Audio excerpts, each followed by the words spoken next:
Rise, renew, reconnect. Welcome to From the Ashes, a podcast where every episode ignites hope and healing. I'm your host, Valerie Huang Beck, and I'm on a mission to help you embrace your unique potential and become the vibrant visionary you knew you were meant to be. And the fire in the darkest night, the phoenix burns. It's ready for flight. Shadows may come, try to tear you apart, but you're the flame that I'm going to start straight away with the takeaway for tonight's podcast, and that is, don't wait until it's too late to start taking care of yourself.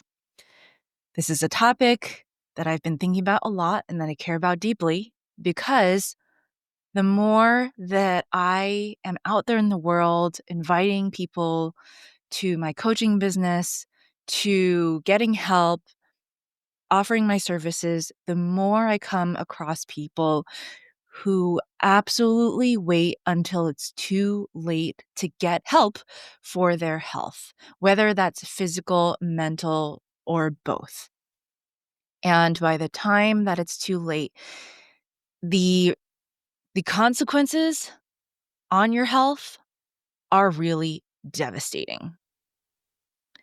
And so I hope that anyone out there who feels at all like they're on the brink of exhaustion, anyone who feels like they've been pushing the envelope dangerously close to burnout, I want you to listen to this episode because not taking care of yourself and waiting until the absolute latest to do something about it can seriously affect your livelihood.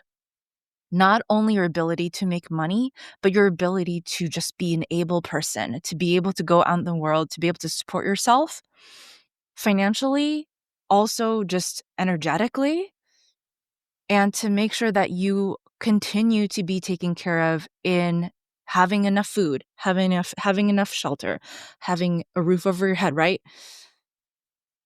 It can get that bad. And so I really am going to talk deeply on this topic tonight, give you some anecdotes, but also pull in some ancient wisdom so that I hope this drives the message home. And the thing is, so many of us only slow down when we're forced to slow down. Either we get a cold or we get the flu or we break our leg or something happens where it's like, okay, the universe told us to slow down, and most people see like, oh, they kind of laugh it off, like, ah, ha, ha, like the universe is finally telling me to stop, as if they couldn't stop it themselves beforehand. Of course, the universe is going to give you a sign to stop when you've pushed it too hard, but that's because you weren't listening. You weren't listening to the warning signs that took away your ability to focus on the road, your ability to eat correctly, your ability to get good sleep. And then your ability to take care of yourself is compromised because your senses are compromised, your energy is compromised. So it's not surprising then that you get into an accident or you find yourself sick or you pass out or something like that. And there are so many warning signs that we don't even have to wait until those extreme ones to start to tell that we're heading towards energy depletion. In Ayurveda, the ancient system of holistic medicine from India, they talk all about this concept of pathogenesis. Where does disease come from? And it doesn't start when you start to feel sick. There are actually signs before that in your body and mind that are telling you that you are going to get sick later. So we need to start to focus on those now, every single day.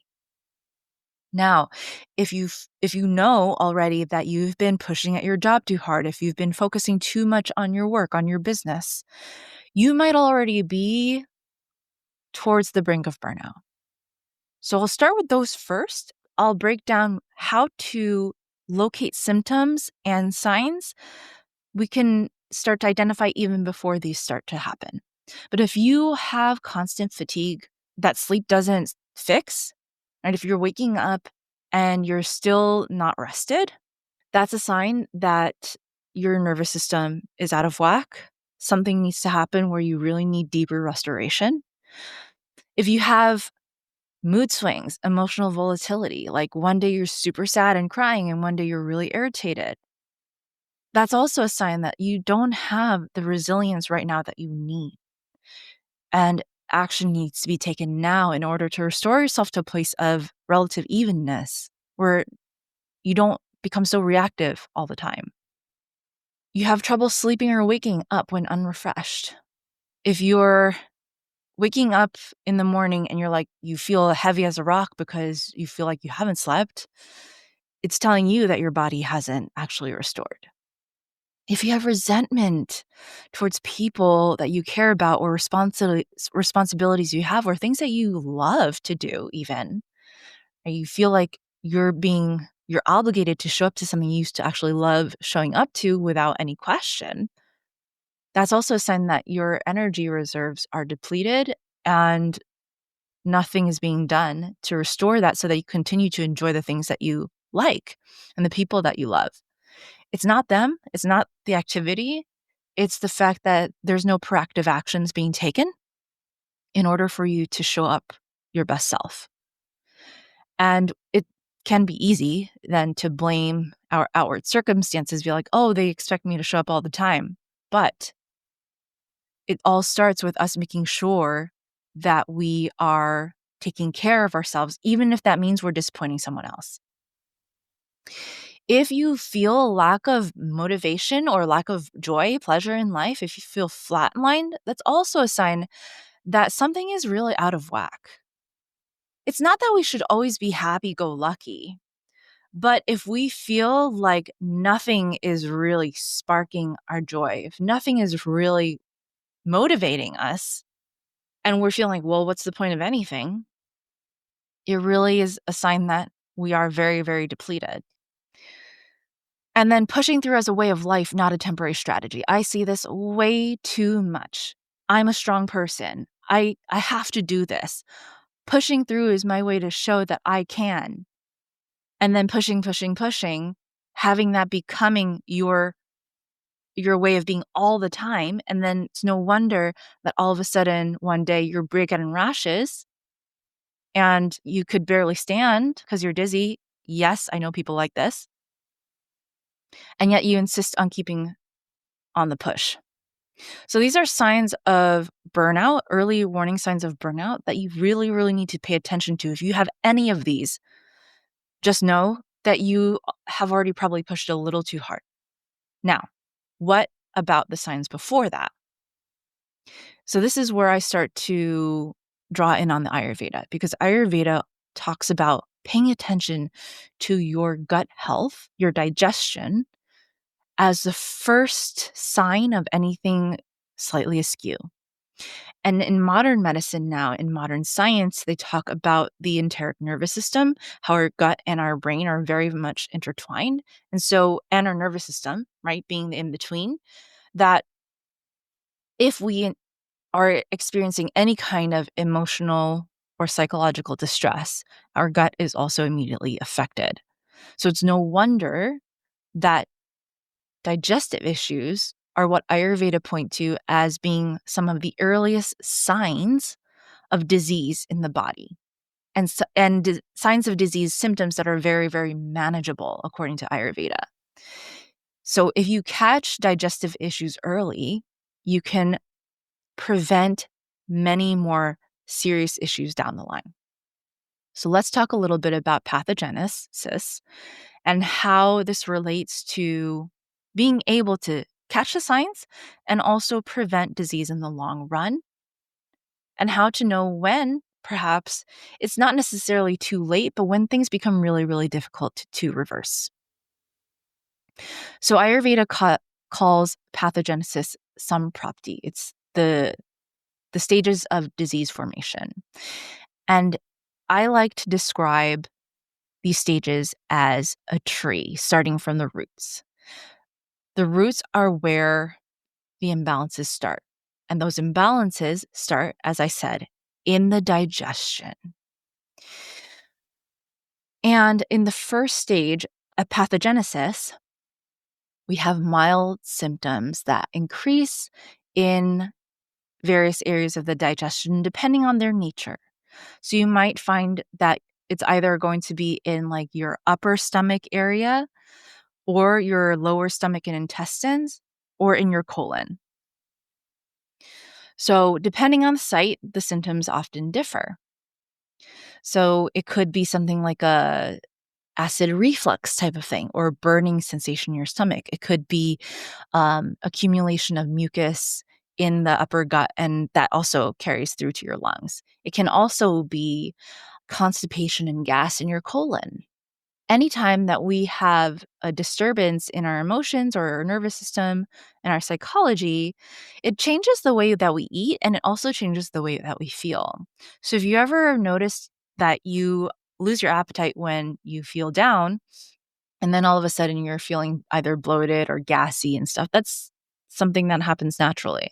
Now, knowing the symptoms and the nature of the symptoms in Ayurveda, you can just start to reverse those by introducing the opposite qualities of whatever it is. I'm not going to be talking about that today.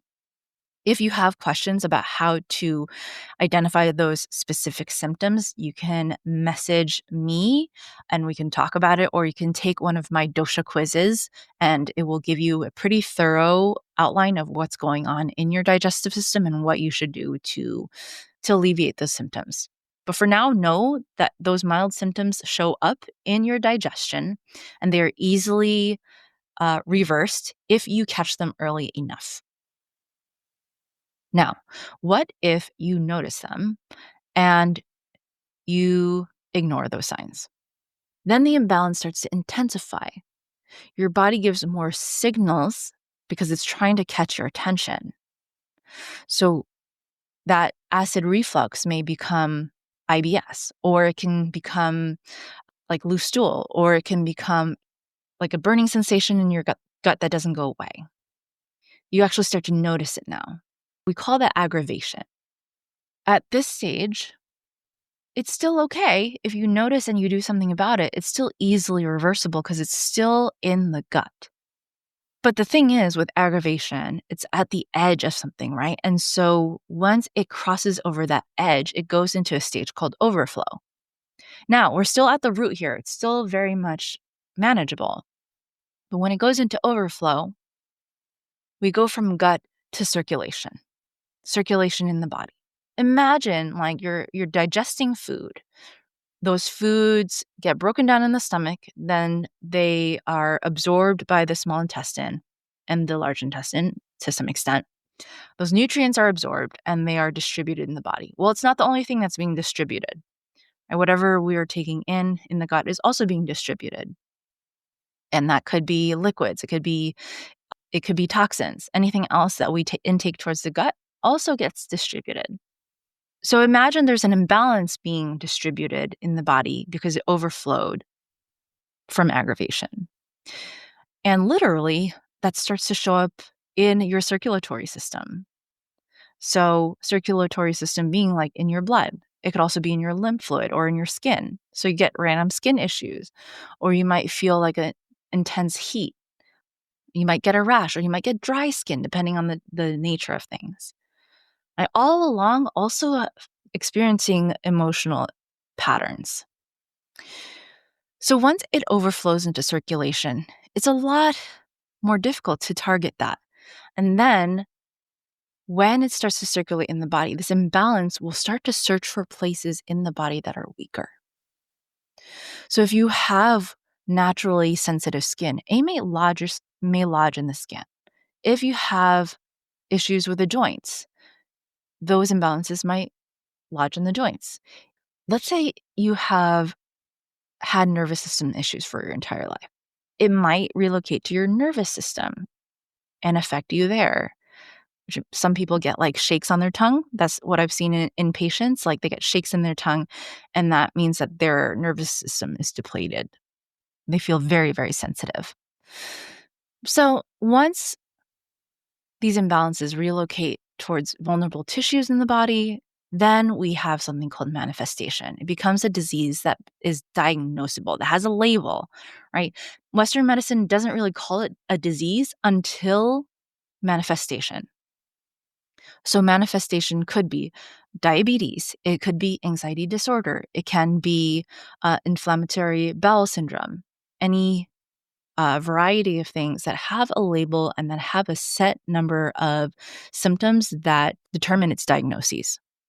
And then on the final stage, we have what we call complications or diversifications. So then multiple systems in the body are affected. So, like, let's say autoimmune disorders, chronic depression, heart disease, and things where multiple diseases seem to show up. Right. So maybe it is you have eczema at the same time that you have adrenal fatigue, that the same time you're experiencing hair loss, at the same time that you are having heart palpitations, and you don't really know what's going on. But there's just a lot that's happening because we've waited until this last stage to even notice the disease or acknowledge its presence.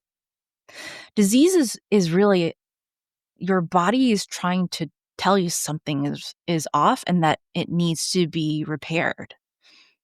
So if we're constantly pushing through the first, let's say, 4 stages even of disease and waiting until it manifests, waiting until it diversifies in order to do anything about it, you're probably wearing your system down so thin that it's going to take a lot more intense measures to get it back into a state of balance. So, like I said, most people don't seek support until stage 4 or 5. We're basically conditioned, I think, in our society to believe that we have to wait until it's too late. We have to wait until something is really, really wrong to do anything about it.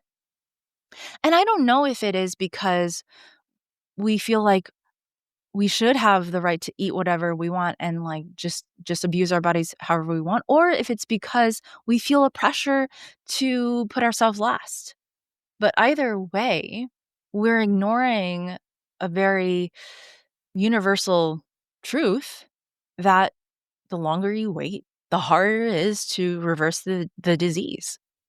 And maybe you don't have a diagnosis for anything, but if you are getting dizzy, if you can't show up to work because of exhaustion, if your skin is breaking out all the time and it's causing you pain, does it matter if you have a diagnosis or not?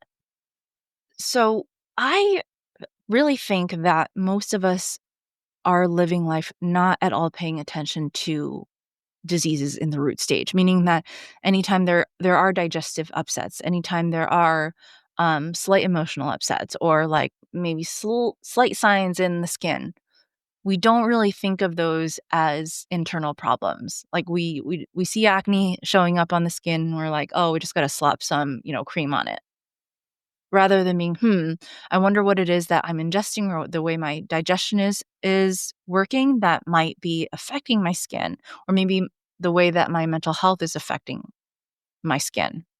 It is great to start paying attention earlier because your habits, your behaviors, your cravings even are going to signal when you're maybe pushing it a little too hard. Perhaps you're skipping meals or you don't have an appetite. I was just talking to someone who was like, "Oh, I don't really have an appetite these days, even though, I'm working out a lot." So looking at the digestion of why that might be. Using caffeine and sugar to stay upright. If you can't function without coffee, that's not because coffee is your savior.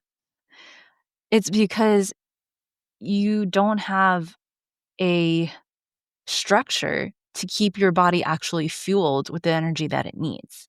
Knowing something feels off all the time, but actually brushing it aside or putting it off till later. Like, no matter who you are, if you are like a CEO at the top of the food chain, or if you're someone who's working for themselves, yes, life is busy.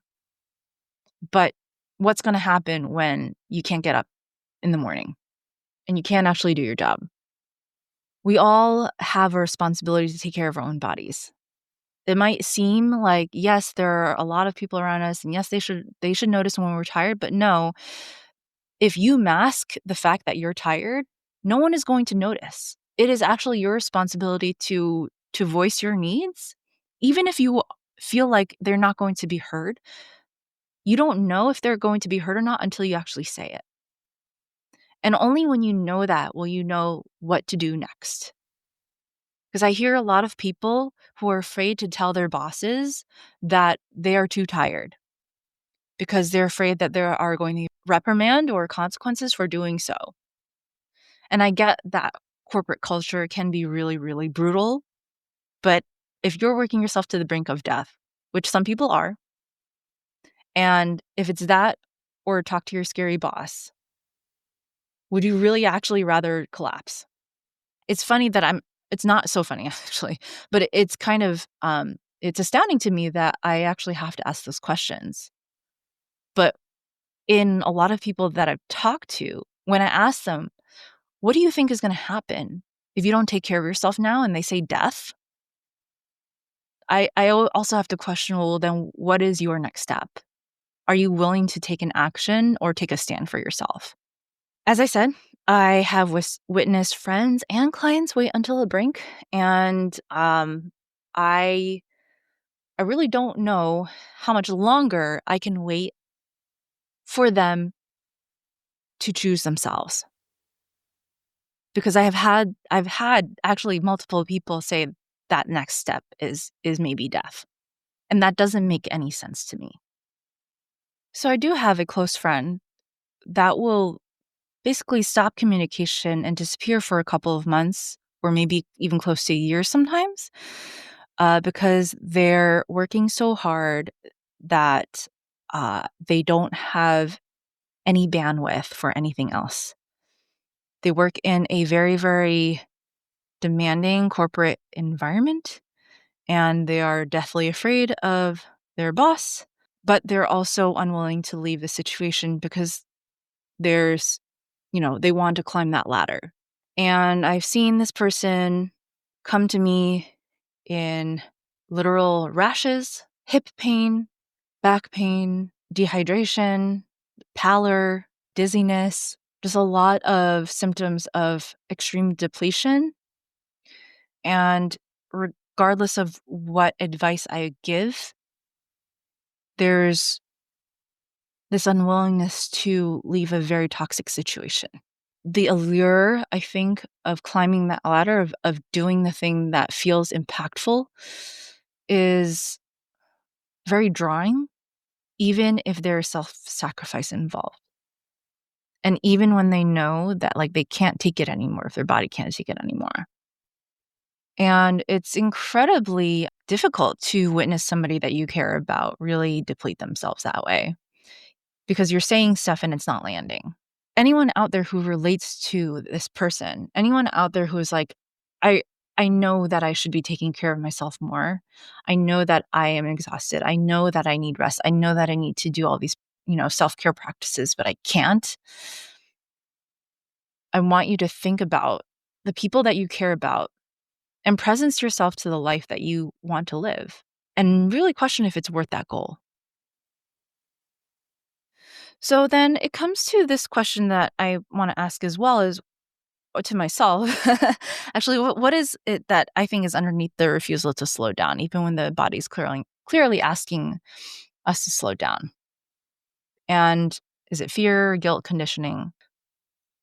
This is why beliefs are they're so significant because a lot of our behaviors come from internalized beliefs that weren't even ours. They were just ones that society taught us or our families taught us or whatnot. And we just accepted them by default, whether or not they serve us or not. And so there's internalized systems, internalized sense of self-worth that's tied to productivity a lot of the time. There are expectations of being strong, of being the provider sometimes. And there's that guilt and shame for needing rest, especially when other people are depending on us. If a society reveres working really, really hard, then slowing down is, of course, going to feel like a failure. But these are beliefs, they're not mandates. You don't have to choose to believe this if it's not serving you. You don't have to buy into every system that you were raised in, especially if it's killing you. But you have to be the one to make that decision. So in Japanese culture, there's this concept of karoshi, which is death by overwork. So there are literally people that work so hard, work so long that they neglect themselves completely and basically drop dead. And in the United States, actually, we also have a very hard hustle culture and a glamorization of burnout, perhaps not to the extent of having karoshi, but there is still a sense of revering the martyr, caregiver martyrdom. There is a sense of revering the activist, the person who's like, I'm going to take it on. I'm going to take it all on. And there's pride in overfunctioning, of being like, look at how much I can handle. And we have a lack of community. We have a lack of cooperation. So it's expected that rather than pooling all of our resources together, we all have to handle this all on our own. And I'm guilty of being in the system too, believing that I have to have it all together. And I am even still working on it. But I really want to take this conversation to an extreme because it's not so far away from reality. Because who of us out there that are listening have also been to this brink? And it's more people than you might realize. So, what I would like to invite all of us to do is to reframe. Reframe our relationship with our wellness and our health, reframe our beliefs and the way that we look at self-sacrifice, going from thinking it's just a busy season I have to push through to being like, I'm really overworked right now. I'm going to take the time that it needs to bounce back before I can take on more. And rather than saying I'll rest when I'm done, because there is really no done, it's telling yourself that sustainability matters more than your speed. And to also really see that the people around you that care about you don't want to see you collapse. They don't want to see you sacrifice yourself. They want your presence more than they want whatever it is that you're trying to help them with.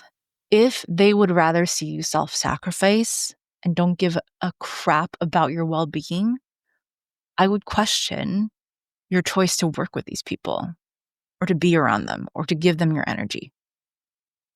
All right. So if you're one of these people out there who feels like you really, really have to pull it together and start taking care of yourself, but you just don't know where to start, remember that the mind and the gut are connected. Your digestion is really important, and you can even start with that. So start treating your gut health as important as your mental health, as the rest of your physical health. So drinking hot water, eating regular meals. We can also start to set boundaries with our phones, with our devices, making sure we have a little bit more space to rest, to give ourselves time without any of those distractions each day, and to really check in with your body, check in with your digestion, like even monitor your elimination. That's what we do in Ayurveda. We look at how we're pooping and just start to pay attention. Because even that act of paying attention starts to signal to yourself that, yeah, I care a little bit about my well-being. And start to really voice your needs to other people. Don't worry about if you're going to be such a burden, because we are tribal people. We're not meant to survive by ourselves. And I don't want you to lose hope. The body is incredibly adaptive if we listen early enough. And even when it feels like you can't handle it, you can always slow down that deterioration by giving yourself the rest you need, by giving yourself the nourishment you need, by giving yourself a little of that self-love. And remember, it's not about going backwards or, regressing or needing to put your life on hold. It's about evolving your relationship with yourself. And every one of those small changes to pay attention to what's going on in your body, to get a little bit more of your me time in the morning helps you reclaim your energy and your trust in yourself. in another podcast episode, I'd love to talk about the relationship between trusting yourself and autoimmune. So stay tuned for that. But just know today that choosing yourself, especially when you are already pushing the envelope in terms of your energy, your health, is not a selfish thing. It's essential and it's strategic and it's necessary. If you're waiting until you're at the brink of collapse, really catch yourself to see if that is the life that you're committed to living, or if you would rather live a life where you are vibrant, where you have vitality, and you can actually show up with joy and give yourself from a full cup rather than one that's already really, really depleted. And I know that this is going to take courage. Choosing yourself is the bravest thing you can do in a culture that rewards depletion, in a culture that rewards hustle. But that makes it all the more essential because you are pushing against the tide. Now, I'm going to leave you with one activity that I want you to do to start taking back your sovereignty, and that is to write down 3 deal breakers when it comes to managing energy. That you're not going to let anybody cross these boundaries. You're going to prioritize self-care and getting rest if these things happen. For example, if I wake up and I feel like a ton of bricks, I am going to do a week of meditation. And, just be creative, but make these decisions for yourself right now so that you know that you are taking care of yourself. And when you're doing that, you build the courage to start to stand up for yourself, no matter who is pushing back at you. Okay, I hope you enjoyed this episode. If you have any feedback, I'd love to hear it. And I'm always here for you if you need someone to listen to your struggles.